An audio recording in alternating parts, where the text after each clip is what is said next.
The best comment I came across was, of course, from Greta Thunberg. Quote, the people in power don't need conferences, treaties, or agreements to start taking action on climate change. They can start today. Just before the COP in Baku, UNEP made a special statement in which they said global emissions have to be declining today. We've got an oil corporation blockage on preserving and rescuing the future.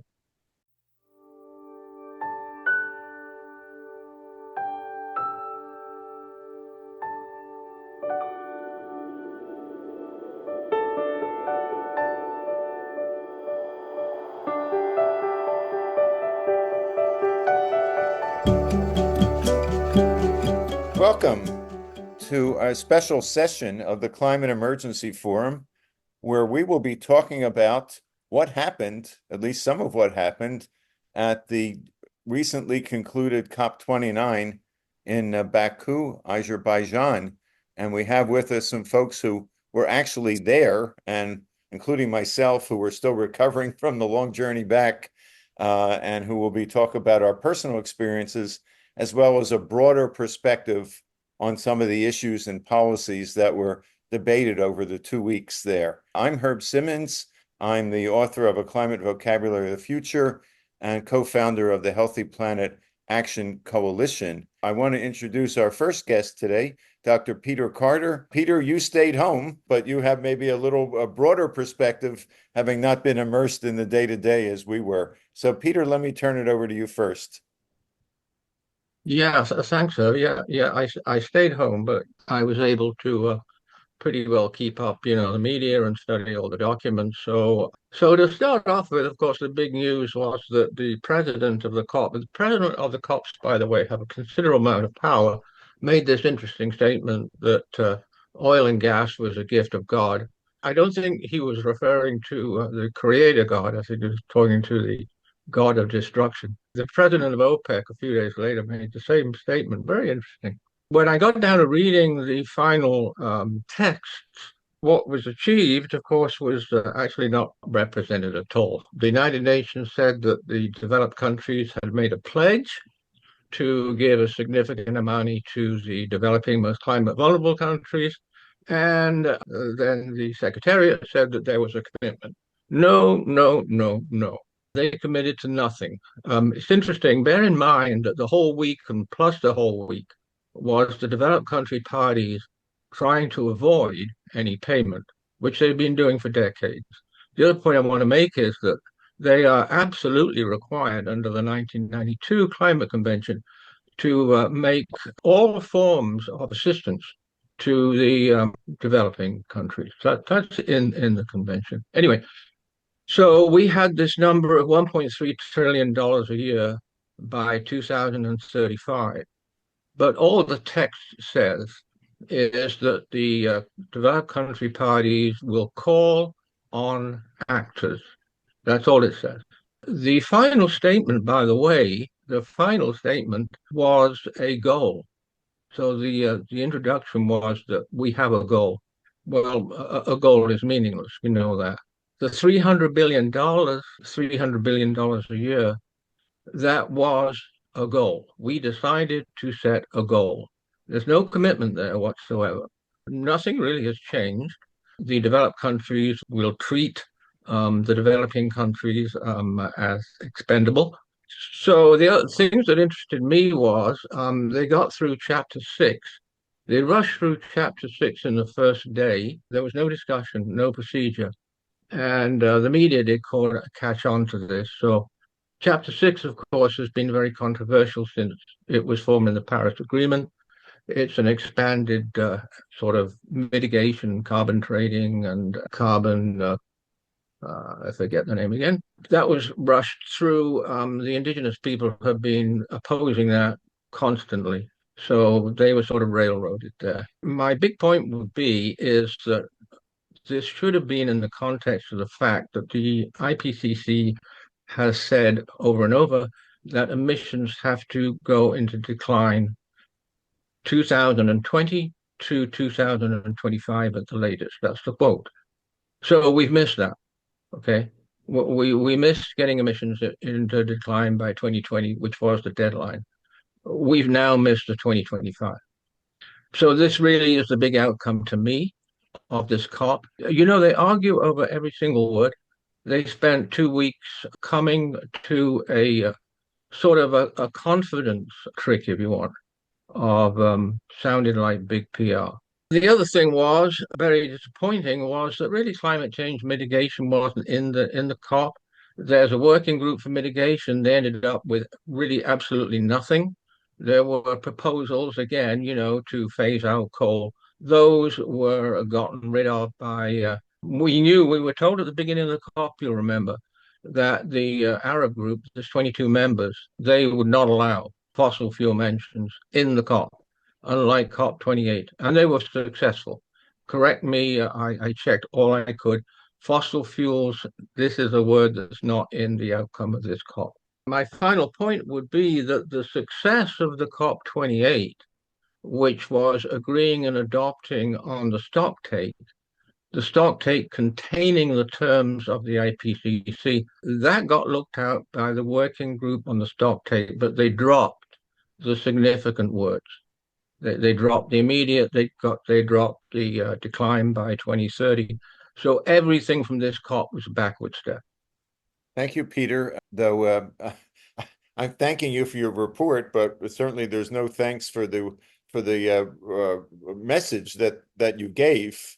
It's a dispiriting one, but as far as I know, and we'll hear from other folks, an accurate portrayal of what was not accomplished at the COP.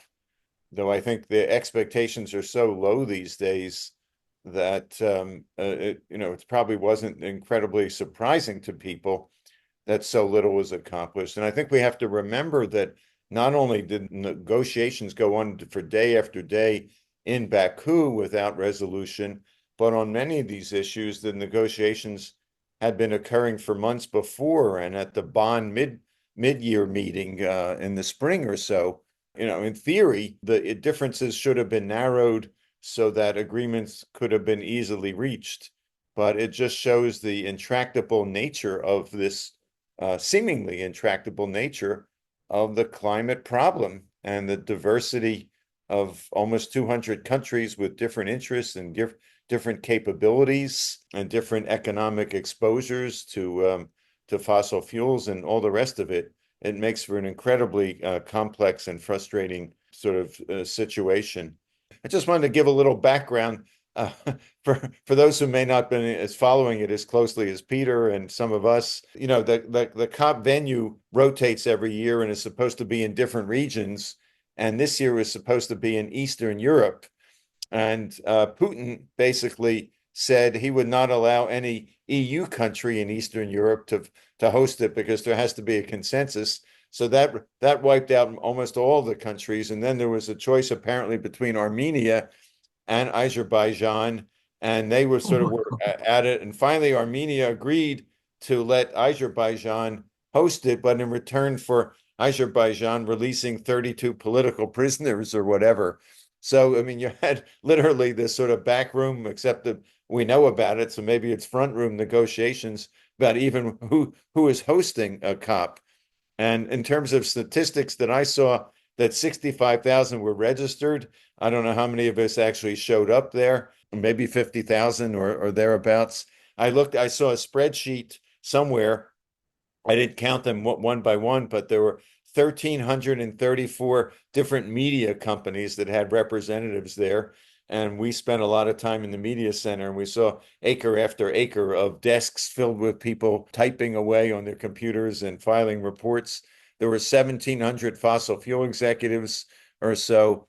And it had reached the point where at the beginning of the COP, there was a column written by a couple of notables like Ban Ki-moon, the former UN Secretary General, and others, basically saying that the COPs were no longer fit for purpose and they needed to be reformed. Whether reform is even possible and what difference it would make, nobody really knows, except as Peter so carefully and clearly articulated, in each of the dimensions of the negotiations, very little was accomplished. Either they had very vague language, they had no language, or they agreed to postpone it to the Bonn meeting next year or to Belém, Brazil, a year from now or so.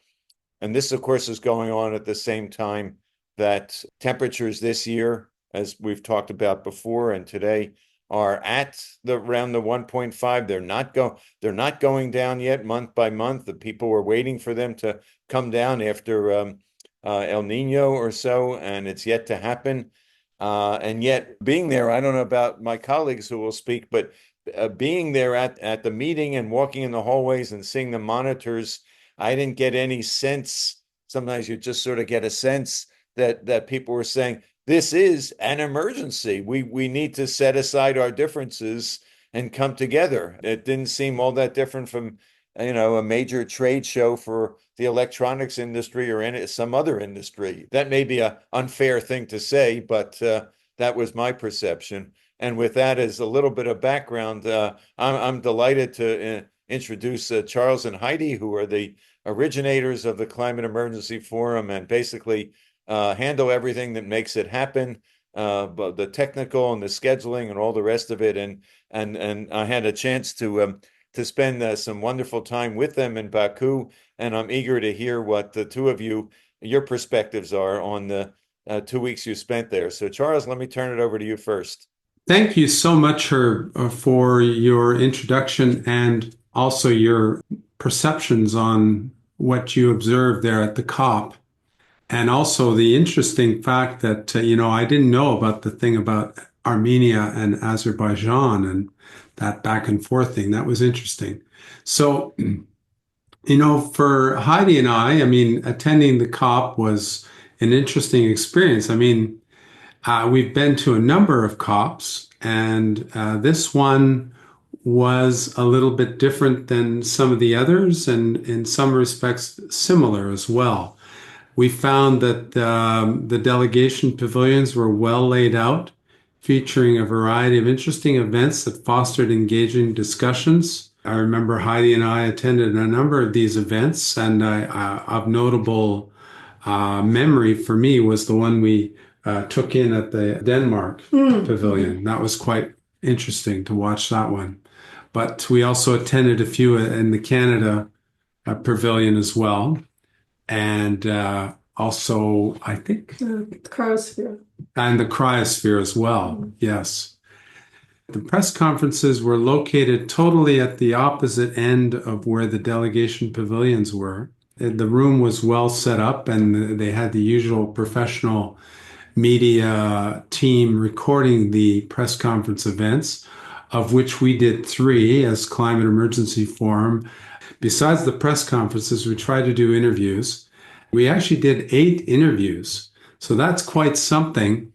And all of them feature Paul. And the thing that was a little bit awkward about that is that there's no designated area for people to go to do interviews. It's like you have to kind of find a spot in the chaos and, hope for the best. And luckily we lucked out in terms of we were able to use unused exhibit booths that had chairs and everything. And so we took well advantage of the fact that in some cases they were being unused and we were able to use them for these interviews. And so I think that went fairly well.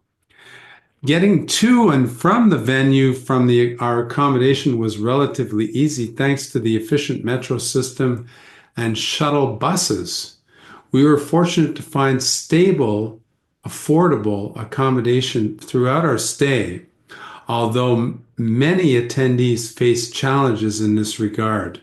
So, we heard many stories about people having their accommodations canceled when they arrived and then being pivoted over to another location. So Baku, the city itself is very stunning. Has a beautiful downtown area filled with large pedestrian zones and plenty of restaurants. The walkways along the Caspian Sea were particularly well designed and easy to navigate and walk along. It was really nice. I also noticed that Azerbaijani is the main language spoken, with Russian being widely used as a second language. Many locals also know a bit of English, and it turns out our landlady preferred to communicate in French, which worked out well for us since Heidi and I are both from Quebec, and so we know French. So that worked out well.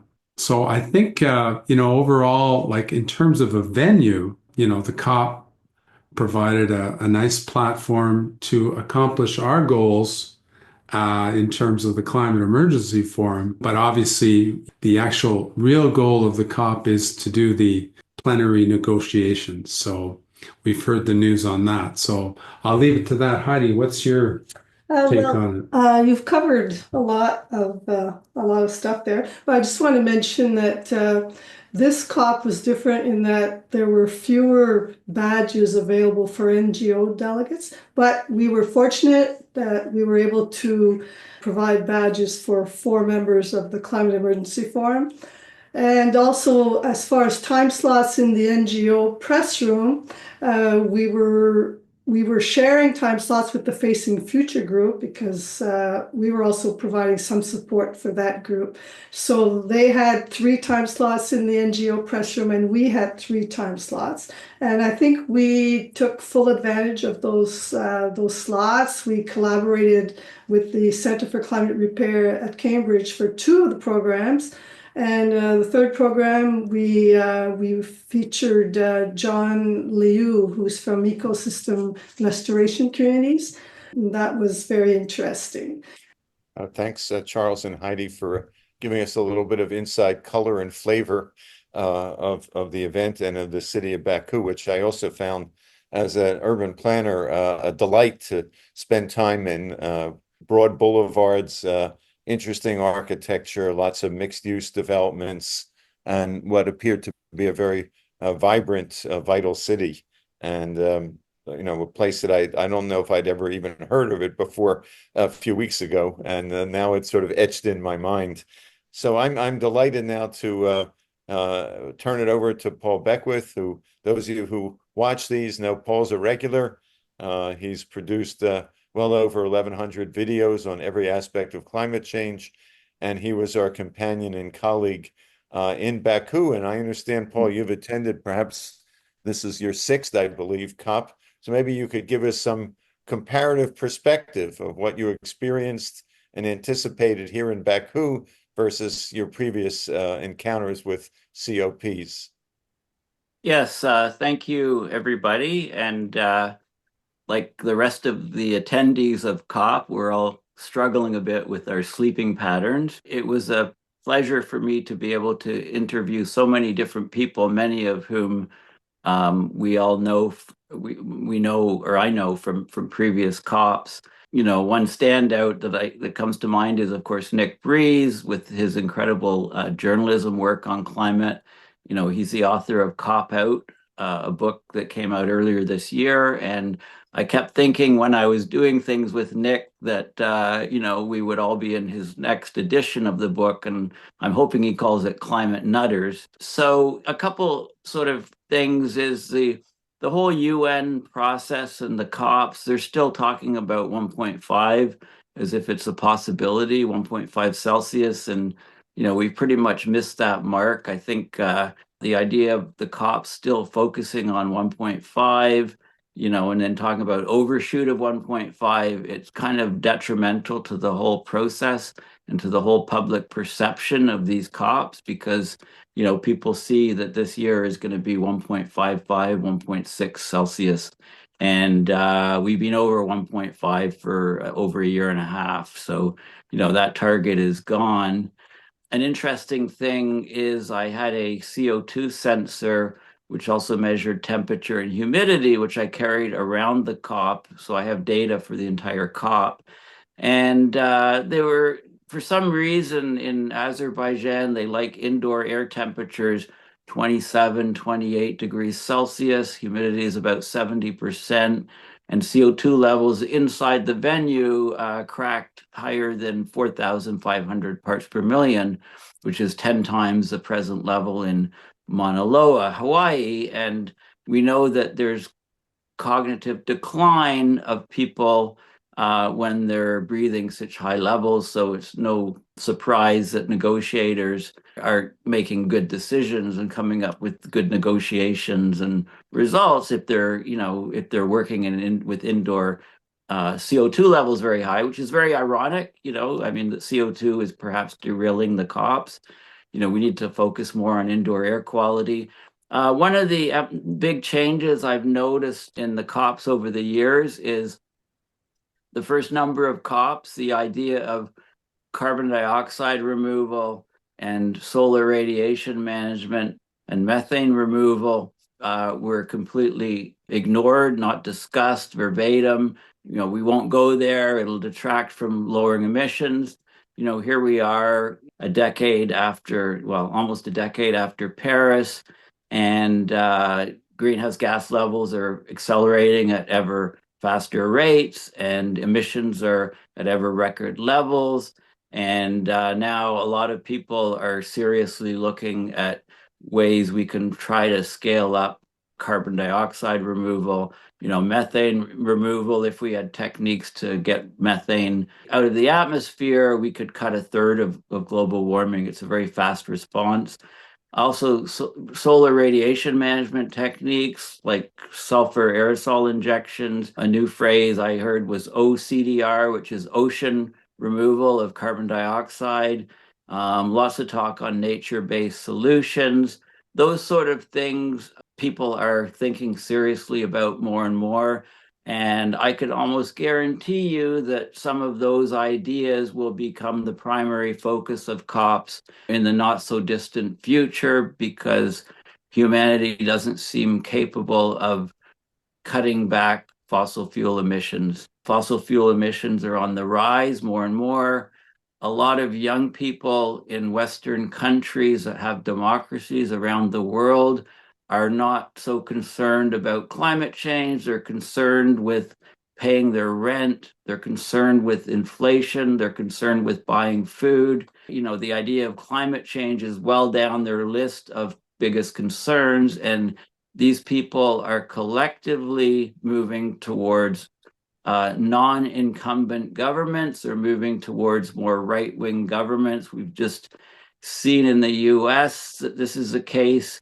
A poll just last month in Canada showed that 39% of people under 35 years old are planning on voting for conservatives in Canada because their primary concern is not climate change. It's the idea of ever buying a house is just not a thought to them, unless they get a huge inheritance from their parents. So everyday issues of young people are trumping climate change stuff. And we know conservative governments are either denying climate change to a large extent or saying, we can't worry about emissions. We've got to, get inflation down, make things affordable, et cetera, et cetera. So that's just some observations on where we are right now.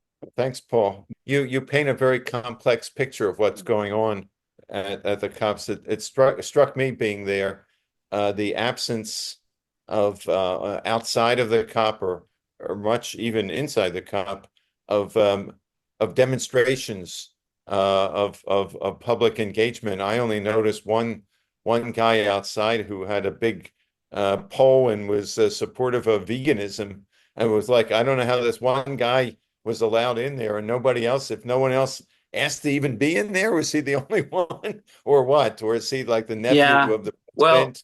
Well, a key point is that for the duration of the COP, the Baku Olympic Stadium, the venue, was essentially UN land. It was no longer considered Azerbaijani land or territory. It was UN territory, UN security inside. So there were some demonstrations and things inside that were watched by the UN and also local Azerbaijani people, security that they hired. But outside the venue, of course, there were restrictions on protests, et cetera. And one of the biggest culture shocks of going there was everybody wears black. And one of the main reasons for this is that people don't want to stick out, because if they stick out, they can be questioned it's an autocratic country. So I thought that was interesting. Yeah, I mean, it's just I remember this was the first COP I went to where I was able to be inside as an observer. I went to the Madrid and Paris COPs, and Madrid, in downtown Madrid, they had a whole building. I think it was a labor union building that was taken over for the COP with meetings and sort of webinars and events day and night, kind of an alternative COP that I went to several days, and of course the same thing happened in Paris. So it was quite a Yeah. contrast. And Hmm. but Brazil under this government, I would think should allow and maybe even encourage the civil society to be a major part of COP30. And of course, we'll have opportunities during the year to talk about what is coming up at COP30. But it's because of it's a round number, and for other reasons, and because of a pivotal international conference in Brazil decades ago, there are very high expectations for next year, much higher than there were for this year.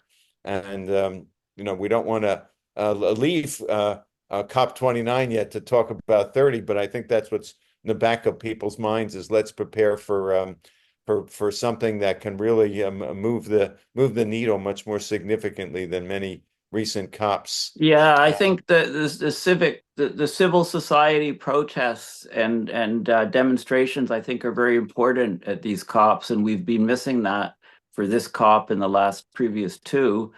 But Glasgow was pretty amazing to me, and also Madrid. I mean, I've never seen as many people in parades and protesting, climate as I did in Glasgow. It was just an amazing sight, kilometers and kilometers and multiple thousands of civil society. And I think those are important. I think the UN really needs to reconsider, what they're doing. I mean, these can't be captured by fossil fuel companies, moving forward. It just doesn't make sense.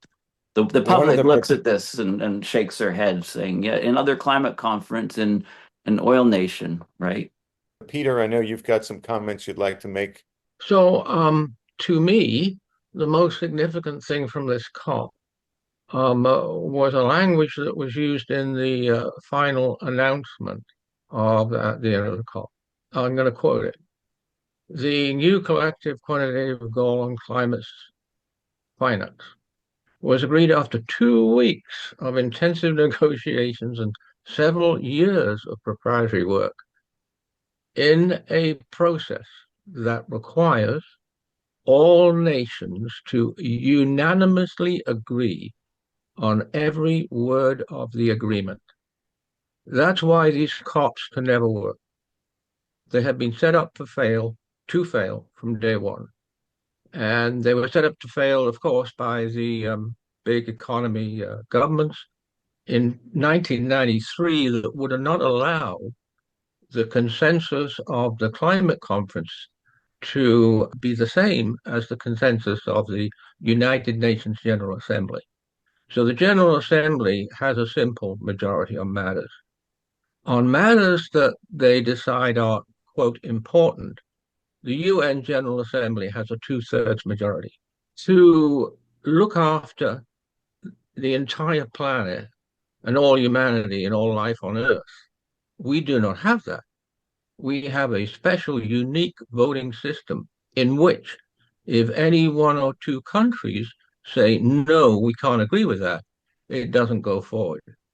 And this is very, very obvious also. That'd be my final point, because we heard from the Saudi representative and the Arab group, there's 22 people, that they would not allow any fossil fuel language in this COP. And they didn't. So I really agree with Paul that the way forward, and in a way, these COPs actually do not help that. The way forward is to have the public, right, rise up and protest and force their governments to at least stop subsidizing fossil fuels. So I went through the text, and all of these good ideas were brought up, right? Stopping fossil fuels, phasing out the fossil fuel industry, just transition, stopping coal. They were all brought up, but they were all voted down. So we end up Yeah. with a non-agreement. And my final point is this. The best comment I came across was, of course, from Greta Thunberg. Quote, the people in power don't need conferences, treaties, or agreements to start taking action on climate change. They can start today.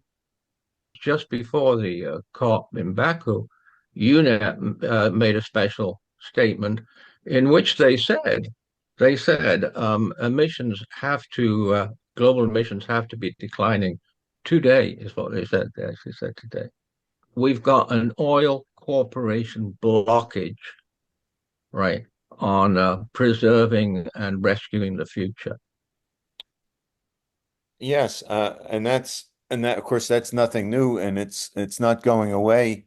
But I think it's important to note that there are dozens of countries that are lower or middle income countries that get a significant proportion of their national budgets from oil or gas or coal production. And in many of these countries, it's hard to generalize. In many of these countries, the revenues that come in and taxes and fees and so forth are used to subsidize housing and food prices and so forth for the less fortunate in those countries, as well as to support other general governmental functions.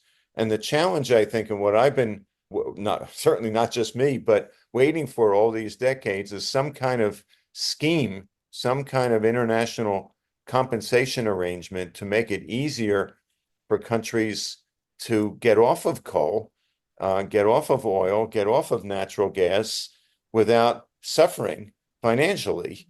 So it's easy to condemn the Saudi Arabias, and I certainly do, because they have the wealth to be able to do so, unlike a lot of other countries. But I think it's a reality, and it's a tragic reality, that the oil industry, the fossil fuel industry, provides enormous benefits in the way of resources, funding, and other support to many, many countries that we don't even think about. And that's a barrier, I think, that the world community, for whatever reason, if it's tried to tackle it, it hasn't succeeded so far. And until it does, I think these kinds of blockages will continue to be persistent, even as the climate gets worse and worse. And I hate to sort of begin to end or wrap up on that note, but I wanted to ask Paul and Charles and Heidi and Peter if you have any last thoughts or words you'd like to say before we wrap this program up. I have something. Something we spoke about at the COP several times was the answer to the question of, why do we go to COP? And definitely one of the reasons is that we get to communicate in person with others who are also working on climate throughout the year, like we are. So it's kind of like meeting up with your tribe. And I think it's good for us to be, communicating in person with other people who are dedicated to this cause. And in our case, we spent some time with Dr. Sean Fitzgerald and Professor Hugh Hunt, and of course Alex Carlin and Nick Breeze and John Liu. And we also met other people and made new connections. So I think that's a very valuable part of COP.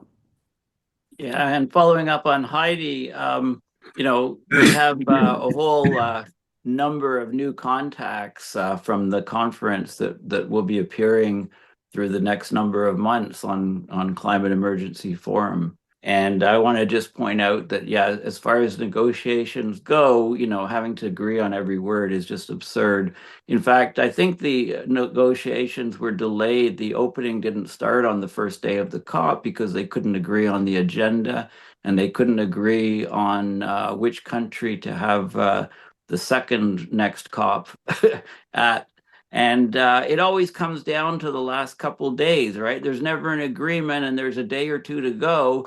And then they negotiate, and then it goes into overtime and all of the drama and climax, and it almost breaks down. I think one COP, it completely broke down and there was no agreement, but all of the other ones, they come up with something. And it clearly, as Peter has pointed out, is just not adequate and not enforceable. Yeah, and in fact, as I understand, we were on our planes or just about Yeah. home, I guess, when it wrapped up at, I think, 5 a.m. local time on Sunday morning. But I understand the representative from India was very upset that it was the final agreement was agreed to without the support of India and a couple of other countries. They were just trying to, apparently the end, not surprisingly, was quite chaotic. And so the well-laid plans of men and women, and the reality of negotiating with 200 people. Well, I want to thank those of you who are on here. I want to thank those who are watching. ClimateEmergencyForum.org is the website. And please, if you're watching this on YouTube, please like it, subscribe it, and you'll be seeing a lot more discussions with all sorts of interesting people. In addition to us, who are, of course, we are terribly interesting, but there are even more interesting people to come in the future. So keep an eye on the lookout, and thanks so much for our regulars, Peter and Paul, and for the incredible work that Charles and Heidi do in putting all this together and making it happen.